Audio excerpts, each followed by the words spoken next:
Bu Şeyh Said isyanı ve dolayısıyla o temalı konferans için burada bulunuyorsunuz. Brüksel'de bulunuyorsunuz anladığım kadarıyla. Şimdi genel olarak Türkiye'yi izliyoruz biz buradan. Bu doğru. İşte açıklamalar üzerinden, siyaset kurumunun yaptığı açıklamalar, sivil toplum örgütlerinden, sizin zaman zaman açıklamalarınız, açıkladığınız raporlardan. Fakat oradan gelmek, sahada olmak ayrı bir şey.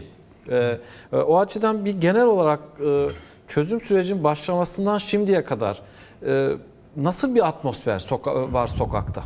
Evet. İyi yayınlar.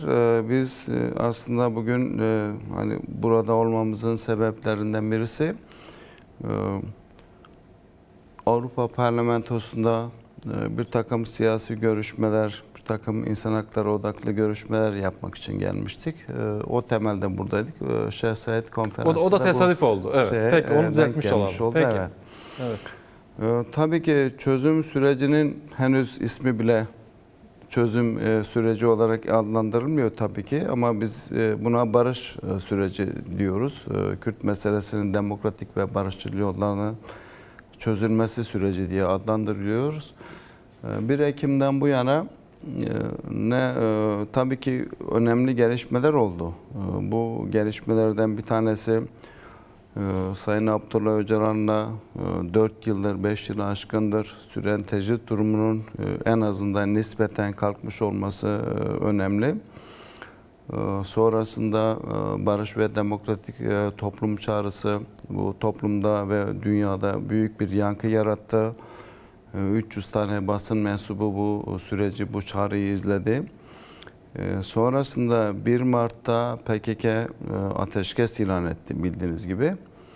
12 Mayıs'ta da tabii ki Silahsızlanma Kongresi toplanmış oldu ve bir karar alındı. Hukuki ve siyasi adımlar atıldığı sürece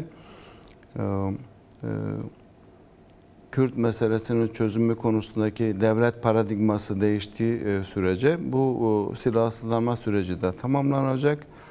Mesele hukuki, siyasi, insani zeminde çözüme kavuşacak. Şu anda geldiğimiz bu tabii ki toplumda, özellikle Kürtlerde, demokratik çevrelerde, insan hakları örgütlerinde, sivil toplum örgütlerinde büyük bir heyecan yarattı. Hele bizim için 40 yıldır kurulan bir dernek, 40. yılına girmek üzereyiz. Kürt meselesi tümüyle derneğimizin kurulduğu süreçten sonra süreci takip etmişiz. Savaşı, çatışmaları, insan hakları ihlallerini. Bizde de daha büyük bir heyecana yol açtı tabii. Ondan kaynak soruyorum. Yani sokakta bu sonuçları nasıl hissediliyor mu? Çünkü çok sert bir süreç yaşandı. Sert bir savaş yaşandı.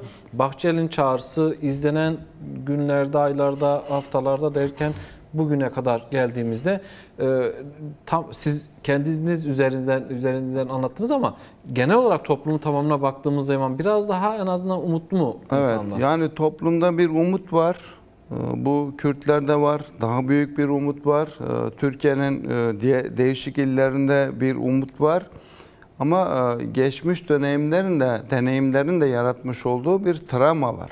Kaygı var. Yani 1993'ten bu yana 8 kez bu süreçler konuşulmuş, tartışılmış. En sonunda 2013 ve 2015 sürecindeki çözüm süreci sonrası yaratılan travma var. Devletin baskı aygıtlarının yaratmış olduğu şiddet var.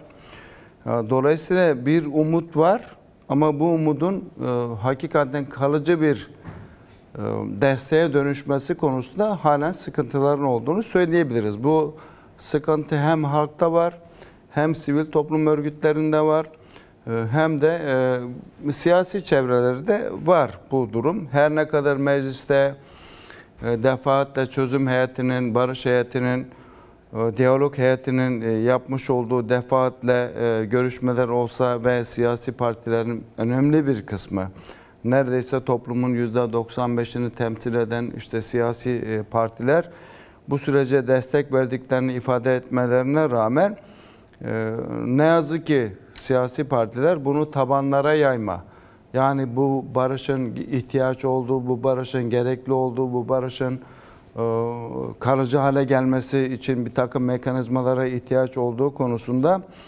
topluma yönelik bir çalışmada bir eksiklik var.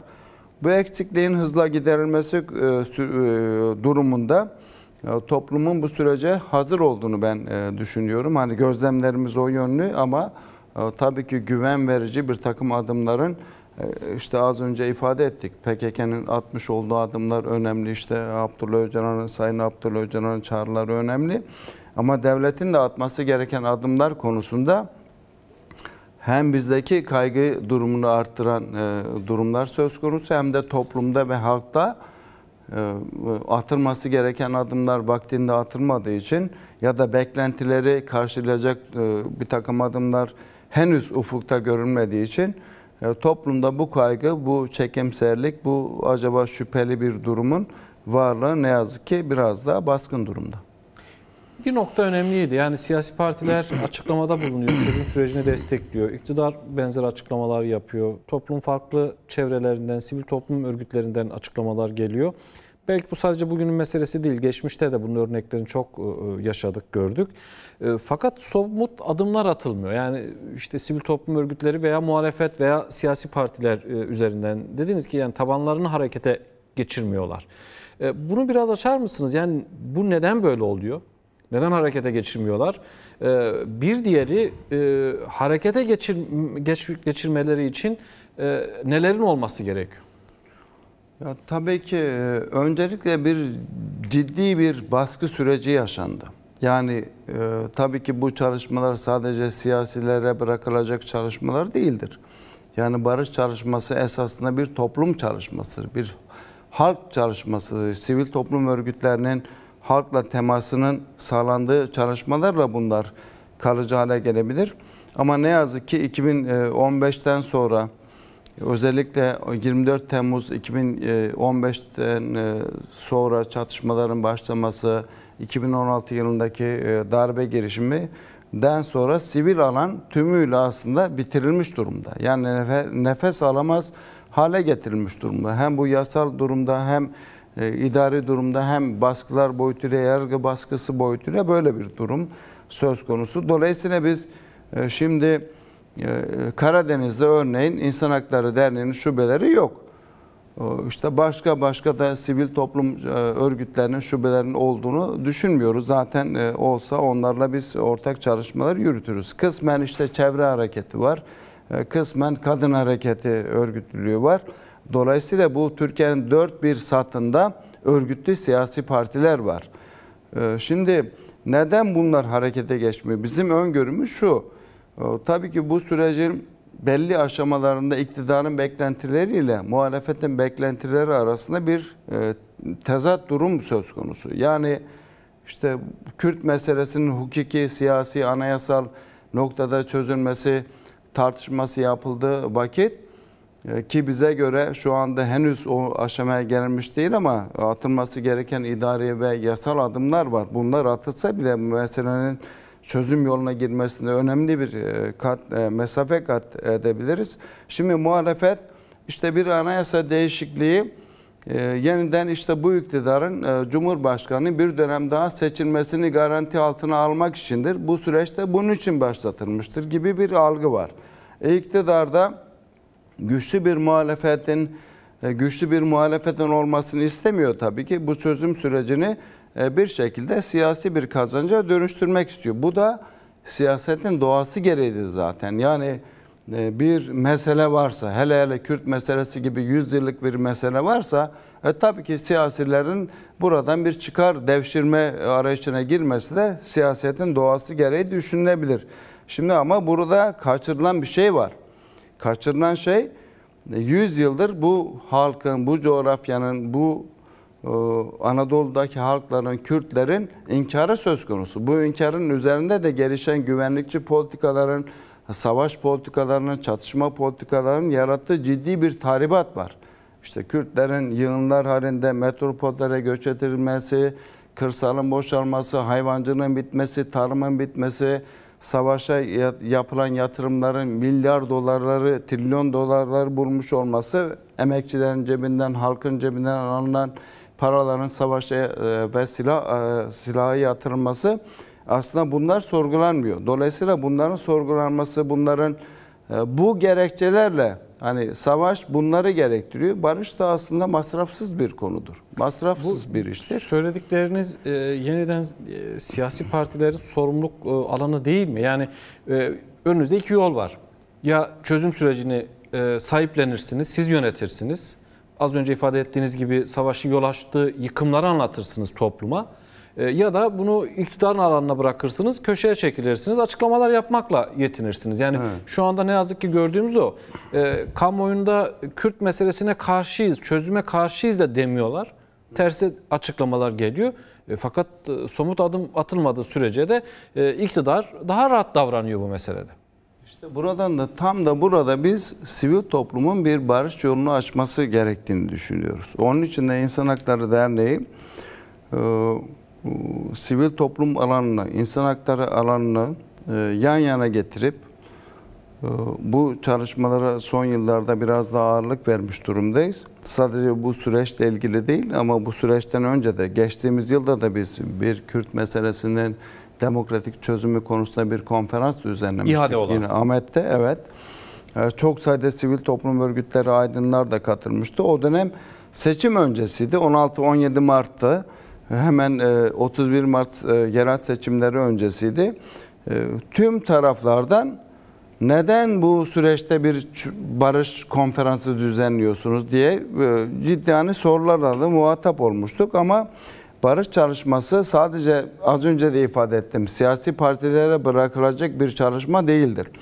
Onun için İnsan Hakları Derneği, İnsan Hakları Örgütlerini, sivil toplum örgütlerini, aydınları, yazarları, barış çalışması yürüten insanları her vesileyle yan yana getirmek ve üçüncü alan dediğimiz, yani klasik iktidar, klasik toplum yapısına karşı üçüncü bir alanda demokratik bir inşanın yolunu açmaya çalışıyoruz. Yani bu da barış yolu aslında. İzninizle sivil toplum örgütleri tamam.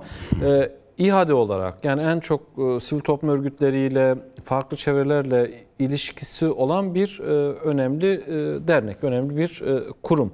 Dolayısıyla bu barış çözüm meselelerinde, demokrasi meselesinde de deneyimli bir örgütsünüz, sivil toplum örgütsünüz. Dolayısıyla yol haritanız nedir? Yani bu yeni dönemle ilgili geçmiş tecrübelerden dersler çıkartarak belirlediğiniz bir yol haritası var mı? Sivil toplum örgütleriyle birlikte nasıl çalışacaksınız? Üçüncü alanı nasıl örgütleyeceksiniz? Şimdi geçtiğimiz hafta 21-22 Haziran'da biz Diyarbakır'da işte savaşın mağduru aileleri yan yana getirdik. Burada işte asker aileleri vardı, esir düşmüş ve sonradan İnsan Hakları Derneği aracılığıyla gelmiş olan askerler vardı. Yine sokağa çıkma yasaklarına 10 Ekim'de işte Suruç'ta hayatını kaybeden ailelerin yakınları vardı, kişilerin yakınları vardı. Ve çok çeşitli bir kombinasyonla bir savaşın yarattığı mağduriyetler üzerinden niçin barış gelişi gerekli odaklı bir çalışma yürüttük. Ve bunun çok büyük bir yankısı olduğunu gördük. Ve çok iyi bir çalışma tabii ki. Evet, bu alanda da bu çalışmada da 44 tane sivil toplum örgütü katıldı. İşte onlarla da ikinci gün biz daha etkin ne yapabiliriz tartışmasını yürüttük. Biz gördük ki Eren Bülbül'ün annesi dahil olmak üzere onun da mesajı konferansımıza gelmişti. Şimdi yüreğin yanan insanlar aslında barışı en çok onlar istiyor. Dolayısıyla bize bir yük yüklenmiş oldu. Bu yük de neydi? Bu çalışmayı yapıyorsunuz, çok güzel bir çalışma ama bunu Türkiye'nin dört bir yanında yapmanız gerekir. Şimdi geçmiş 2013-2015 sürecinde biliyorsunuz akil insanlar heyetleri vardı. Bunlar biraz da müzakere yapan siyasi iradelerin kanaatiyle biraz oluşmuştu. Şimdi biz aslında bu çalışmaları, yani yürüyen çalışmaları engellemeyecek durumda, onlara da yol gösterecek bir biçimde şimdi Türkiye'nin dört bir yanında imkanlarımız dahilinde, işte Türkiye'deki koşullar dahilinde Dört bir bölgede bu çalışmaları yapmayı planlıyoruz. Şimdi buraya tabii çok sayıda sivil toplum örgütü de bize bu yükü yüklemiş durumda. Anneler de yüklemiş Ya bu durumda. Ahmet'te yaptığınız toplantı formatında toplantılar göreceğiz. Evet, yani bunları Ya da hızla konferanslar. yapmak istiyoruz. Evet, buradan da işte zaten burada bir yol haritası zaten çıkıyor. Şimdi Ahmet'teki toplantı için söylersem ki bunun hazırlık aşamasında da biz AK Parti dahil 4-5 tane siyasi partiyi mecliste ziyaret etmiştik. Bu çalışmayı biraz paylaşmıştık onlarla. Onlar da çok güzel bir çalışma olur diye ifade etmişlerdi. Ama tabii ki tam istediğimiz gibi bir katılım sağlayamadık. Bu katılımın sağlanmaması konusundaki durum da aslında bize toplumdaki bu kaygıyı gösteren bir gösterge. Şimdi onlar bu çalışmaların iyi olduğunu ifade etmişlerdi.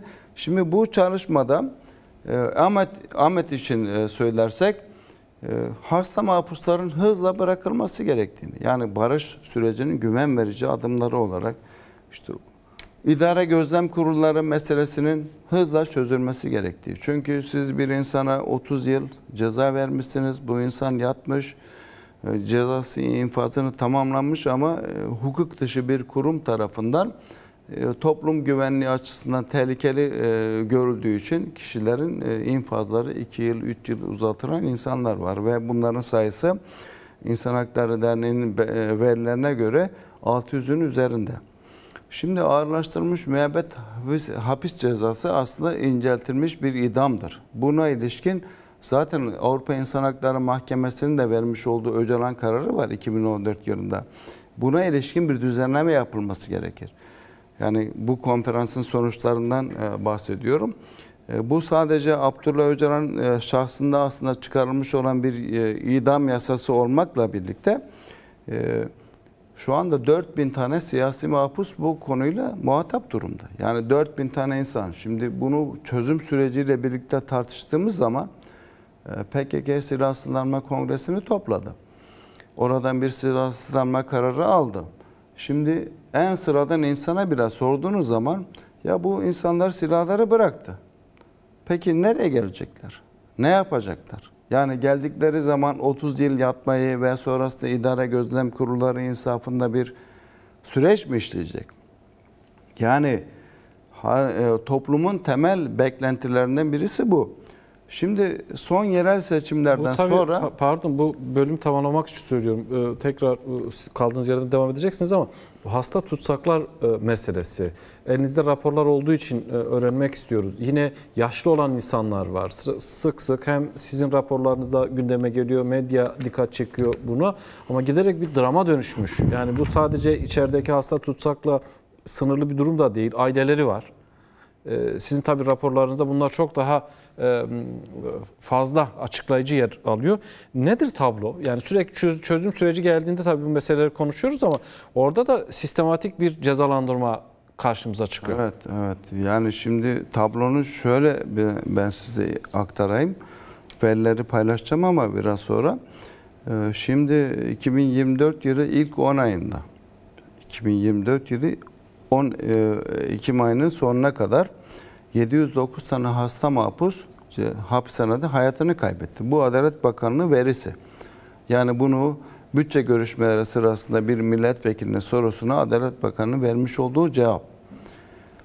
Bu sayı bizim raporlarımızda geçtiğimiz yıl 42 mahpus olarak görünüyordu. Yani buzlarının aslında bizim keşfedebildiğimiz buzlarının görünen yüzü. Şimdi 28 Nisan 2025 yılında biz hapishanelerde yaptığımız görüşmeler sonucu ki düzenli olarak bizim avukatlarımız, işte şubelerimizdeki komisyonlarımız bu ziyaretleri yapıyorlar. Hasta mahpusların hastalık belgelerini topluyorlar ve bunları bir kurulumuz değerlendiriyor. Ondan sonra da sağlık örgütlerinden, işte sivil toplum örgütleri, sağlık TTB dediğimiz, işte Adli Tıp Uzmanları Derneği dediğimiz uzmanların da kanaatleri, onların da teşhisleri alınarak bir rapor ortaya çıkıyor. Ve bu yıl biz böyle ağır hasta, işte hasta mahpus gibi biçiminde bir sıralama yapmadık. Bu işi detaylandırdık. Yani kişinin hastalığı nedir? ya da işte bunların cinsiyeti nedir, engellilik durumu nedir gibi. Şimdi toplamda aslında cezaevlerinin kendisi başlı başına bir sorun. Şimdi Türkiye'de hapishane kapasitesi 330-380 bin, şu anda kalan mahpus sayısı 415 bin. Yani 115-120 bin insan zaten burada fazladan kalıyor. Yani yer yok. Hapishanede kalacak yer yok. Bu başlı başına bir ihlal alanı. 1412 tane hasta mahpus var. 1412. Bunların 335 tanesi ağır hasta mahpus. Yani bunlar mutlaka tedaviye erişmek durumunda. Yani yaşamını tek başına sürdüremeyen mahpus sayısı 14 kadın, 216 erkek. Yani toplamda 230. Sürekli kontrol gerektiren, işte görme engeli, işitme engeli, bilgi alamadığımız sağlık sorununa ilişkin insanlar, bunların toplamı 1412.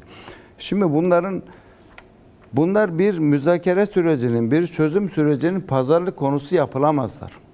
Yani bunları siz işte silahsızlanma olursa, işte şu olursa, bu olursa diye bunları tutamazsınız. Bu insani bir mesele ve Türkiye Avrupa Konseyi'nin hapishane kurallarını kabul etmiş bir devlet. Yine BM mekanizmalarını kabul etmiş bir devlet. Dolayısıyla bunlar pazarlık konusu olacak meseleler değil. Ama şu ana kadar geldiğimiz noktada 10. yargı paketinde bu meselenin çözülmesi konusunda bir umut vardı. Ne oldu? Yapılan görüşmelerde de bu yansıdı mı cezaevlerine? Maalesef yansımadı. Şimdi zaten sorun şu, devlet kendi hastanesine güvenmiyor. Devlet üniversite hastanesine güvenmiyor. İşte siyasi bir atamayla gelmiş olan Adli Tıp Kurumu bütün bu raporları onların değerlendirmesi bekleniyor. Ve onlar da zaten devletin siyasi önceliklerine göre kararlar veriyorlar. İşte bugün de bir mahpus vardı. 6 kez kurul kararıyla hapishanede kalamaz kararı verilmiş. Hani Adli Tıp Kurumu bile böyle bir karar vermiş. 7. kez yine kurul aynı kararı bir daha vermiş ve bu kişi halen hapishanede tutulmaya devam ediyor. Dolayısıyla bu hapishane politikası özellikle siyasi mahpuslar bakımından ciddi bir sorun ve burada insanlar hayatlarını kaybediyorlar. Şimdi bunun tabii bir de yasal dayanağı var. Yani infaz modeli dediğimiz, infazda ayrımcılık dediğimiz meselenin bir de yasal bir dayanağı var. Bu da terör kanunu. Yani terörle mücadele kanunu dediğimiz kanun aslında bu kanunda yargılanmış olan insanların infazına ilişkin bir ayrımcılık zaten baştan beri konulmuş bir kural. Bundan yargılanmazsanız işte ailenizle görüşemezsiniz. Telefon hakkınız olamaz. Ziyaretçi alamazsınız.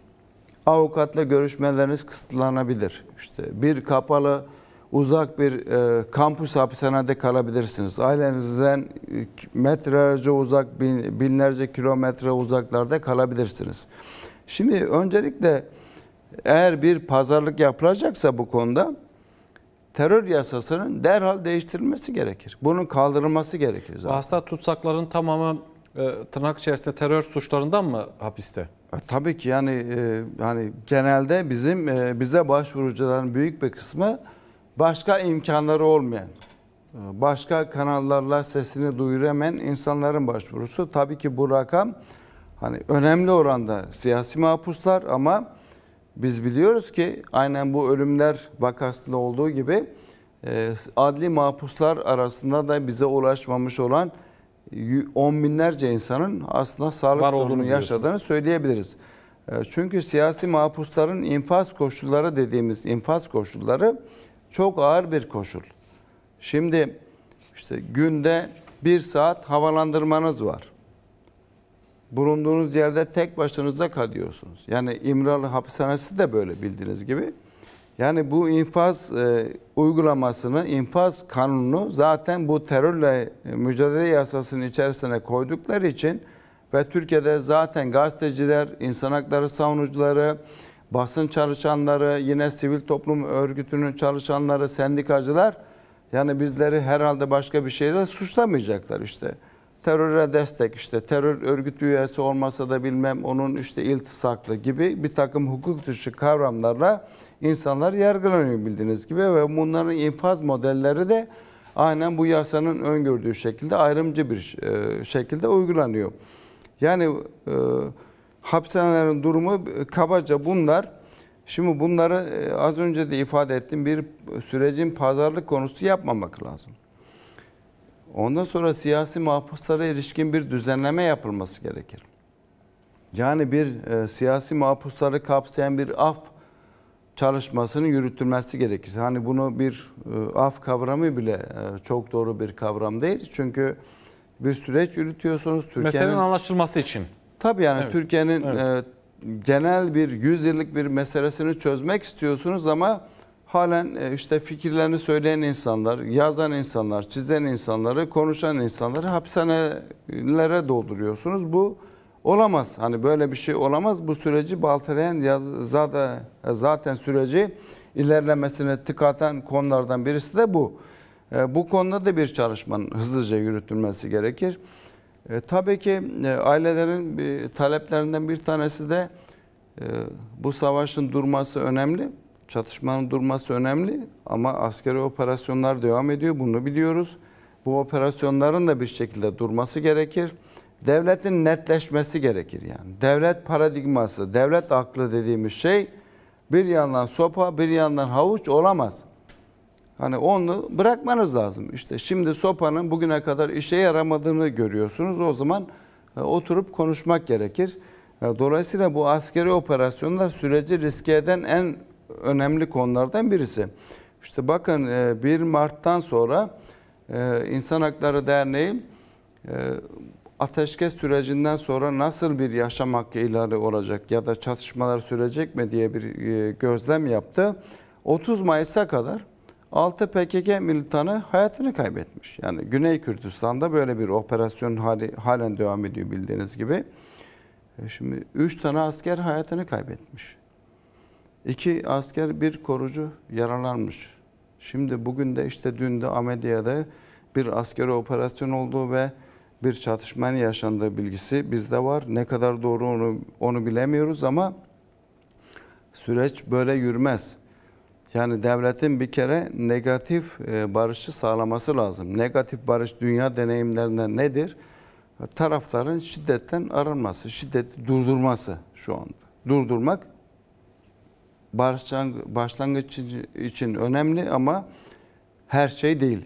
Yani bir şeyleri konuşabilmek için ölümlerin durması gerekir. Şimdi devletin bu konuda biz Türkiye'de de bu çağrıları çok yaptık. Burada da tekrar yapmak istiyorum. Askeri operasyonlarla barış süreci aynı anda yürümez. Askeri operasyonların derhal durması gerekir. PKK zaten bu süreci ateşkes ilan etmiş ve silahsızlanma kongresini toplamış durumda. Sivil toplum örgütlerine de burada bir rol biçmek ya da bir rol onların da bu sürecin hakikaten sabote eden durumlar nedir? Bunlara nasıl müdahale edilmesi gerekir? Erken uyarı sistemi görevini sivil toplum örgütlerinin üstlenmesi gerekir. Yani sadece İnsan Hakları Derneği değil, yaşam hakkı en temel haklardan birisi. Buna sendikacı da karşı çıkmak zorunda, işte sivil toplum, çevreci de karşı çıkmak zorunda. Çünkü bir askeri operasyon aynı zamanda doğayı da tahrip eden bir şey. Ondan sonra diğer kadın örgütleri, gençlik örgütleri, bütün aslında toplum kesimlerinin bu askeri operasyonlara karşı çıkması lazım. Ne yazık ki bu konuda da güçlü bir duruşun henüz ortaya çıkmadığını görmekteyiz. Biz tekrardan buradan negatif barış koşullarının sağlanması gerektiğini ifade etmek istiyoruz. Askeri operasyonların durması gerektiğini ifade ediyoruz.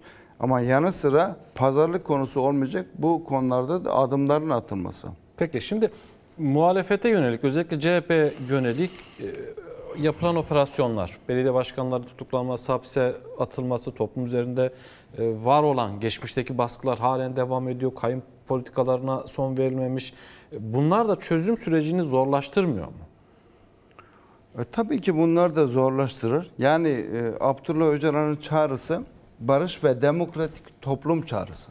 Yani burada sadece Kürtlerin haklarını alalım da gerisi ne olursa olsun meselesi değil.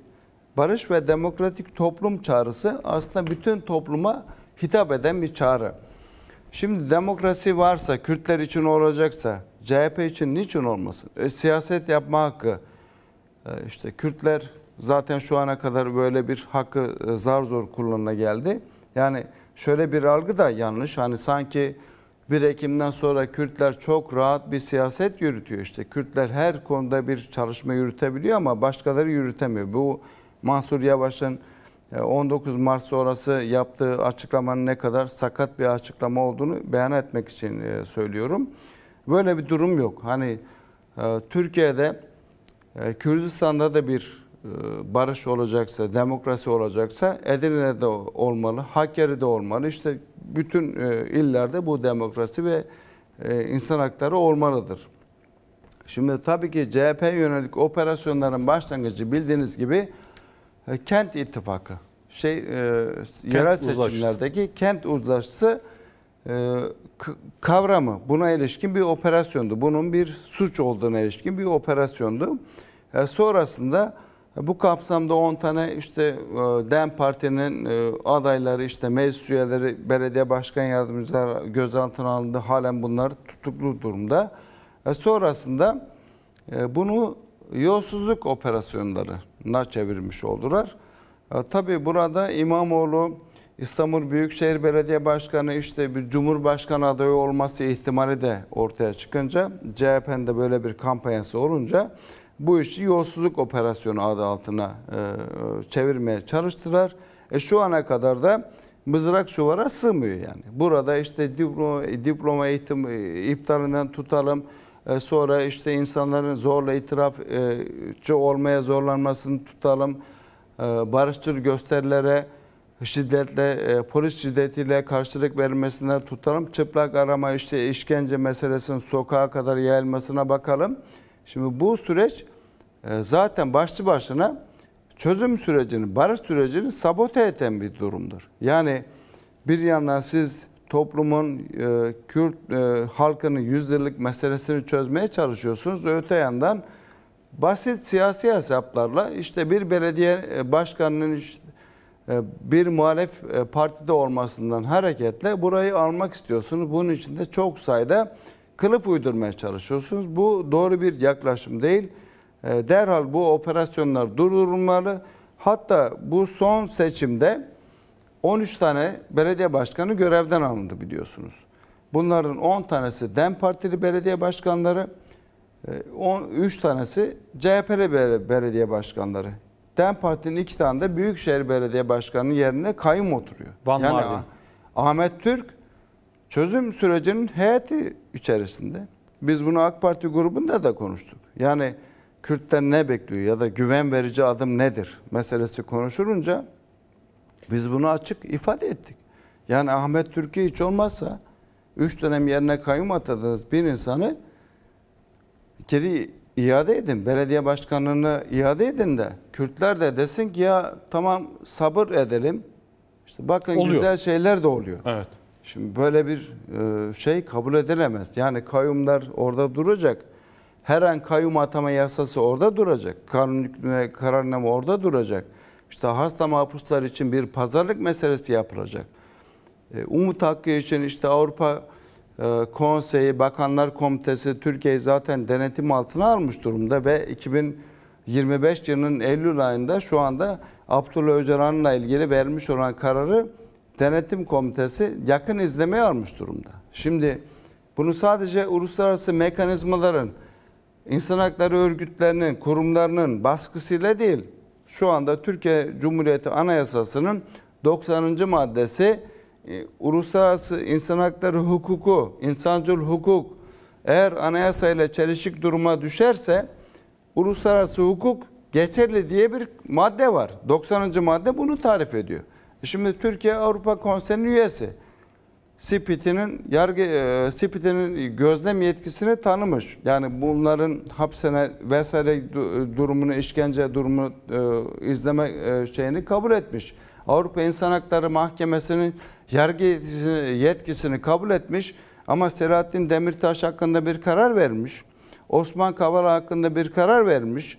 İşte Can Ataray hakkında Anayasa Mahkemesi bir karar vermiş.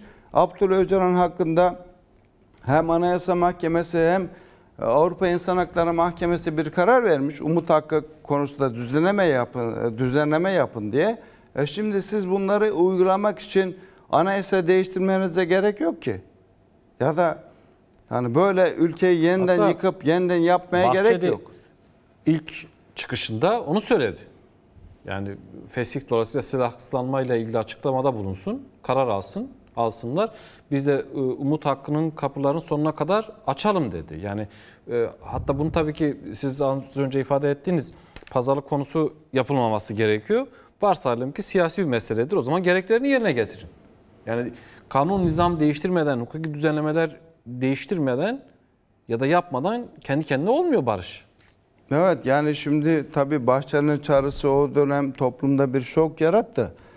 Çünkü yıllarca Kürt meselesinde şiddeti savunan bir partinin işte Abdullah Öcalan gelsin mecliste DEM Parti grubunda görüşsün, konuşsun, örgütünü tasfiye etsin gibi bir söylem o güne kadar Türkiye'de en radikal insan hakları örgütleri ya da en radikal sivil toplum örgütleri, siyasetçilerin bile söylemekten imtina ettikleri bir cümleydi. Şimdi sonrasında da hatırlarsanız işte Malazgirt'te kongre toplansın, orada silahsızlanma çalışması kararı alınsın demişti. Şimdi o zaman Bahçeli'ye sormak lazım. Yani o zaman bu söylediklerinizin bir anlamı varsa neden bunlar olmadı? Yoksa o zaman siz şunu da söylediniz. Dediniz ki barış güvercini tek kanatla uçamaz. Şimdi bakın biz burada tek kanatın nasıl bir durum olduğunu ifade etmeye çalışıyoruz. Yani PKK kongresini toplamış, silahsızlanma kararını almış, ateşkes ilan etmiş ama şimdi devlet halen operasyonları sürdürüyor. Bu tek kanatlık durumudur. Hasta mahpuslar halen içeride, kayyumlar meselesi halen toplumun gündeminde, umut hakkı halen toplumun gündeminde. Bunlar bu tek kanatları da hızla uçurur hale getirmek lazım bu güvercini. Sivil toplum örgütleri de, insan hakları örgütleri de bu kanadın oluşması, bu kanadın da güvercini uçurabilmesi için elinden gelen çabayı sarf etmeye devam ediyorlar.